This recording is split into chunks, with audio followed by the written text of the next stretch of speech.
Welcome back to the series where I review the Grand Festival arcs in the anime. In this video, I'll be reviewing the second Grand Festival arc, the Kanto Grand Festival. Let's get started. Episode 1.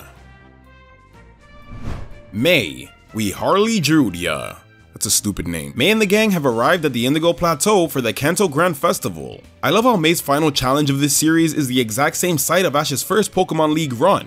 It's a nice way to make their journeys parallel. Now, like the last Grand Festival, the main purpose of this episode is to reintroduce May's rivals, except this one is better. Even though May lost to Harley in their last contest together, he really takes the back seat this time around to give more focus to Drew. Although I will say, it's both hilarious and a little uncomfortable that Harley dresses up as May in the first round. Freaking weirdo. Here we're introduced to a new coordinator, Soledad, who apparently has a past with Drew.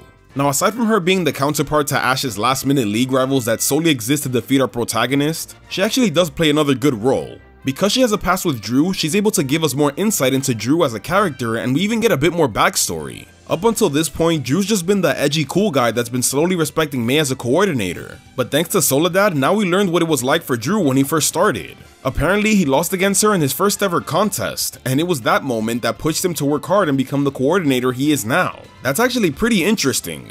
There's also the fact that Drew talks a lot about May with Soledad, so, you know, more contest shipping if you're into that. This is honestly my favorite aspect of the episode. I mean, not the shipping part, but like, just the fact that we're really starting to peel some of Drew's layers. This will just make his inevitable rematch with May all the more better. This episode also features a return of the Apom from the Slacking Forest. It followed Ash all the way here to steal some hats and cause some trouble, providing some nice comedic moments between the two. This episode's rating is a 7 out of 10. Episode 2. Thinning the Horde. Now's when things really get interesting. In this episode, we not only get a lot more action with the second round performances, which were really good, but we also get the rematch between May and Harley. I love how May dominates early on by taking down Harley's ace Cacturn.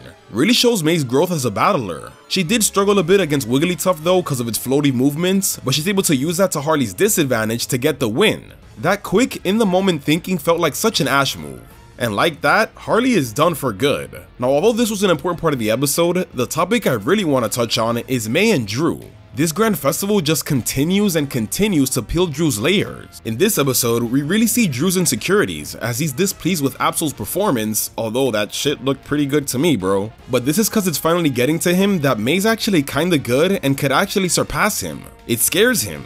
May tries to talk some sense into him and explain how Absol did the best it could for him, but that's when Drew really loses his cool and snaps. Afterwards, Soledad talks with May while the boys Ash and Brock try to talk with Drew to calm him down a bit. And that's where we get a pretty interesting scene. Ash talks about the rivals he's had and how he never talked or judged them about the way they trained like Drew did with May. He says, and I quote, "We deal with that on the battlefield." This small moment was pretty big when you think about it, cause although it was meant to be about May and Drew, this almost feels like a precursor to Ash and Paul's dynamic. I thought that was pretty cool, and it's totally possible that the writers snuck that in there as a bit of foreshadowing as this was the end of the Advanced series and Diamond and Pearl were coming soon. Alright, now back to May. After the defeat of Harley, the episode wastes no time to jump into her next match with Drew. We all knew this was coming, so I'm glad that they didn't waste any time with dramatic build-up and whatnot. If anything, all the drama with Drew early on in the episode was the build-up, so I'm so hyped for this battle. This episode's rating is an 8 out of 10. The final episode. Channeling the Battle Zone. This is it, May's big moment, her chance to finally defeat her greatest rival, Drew.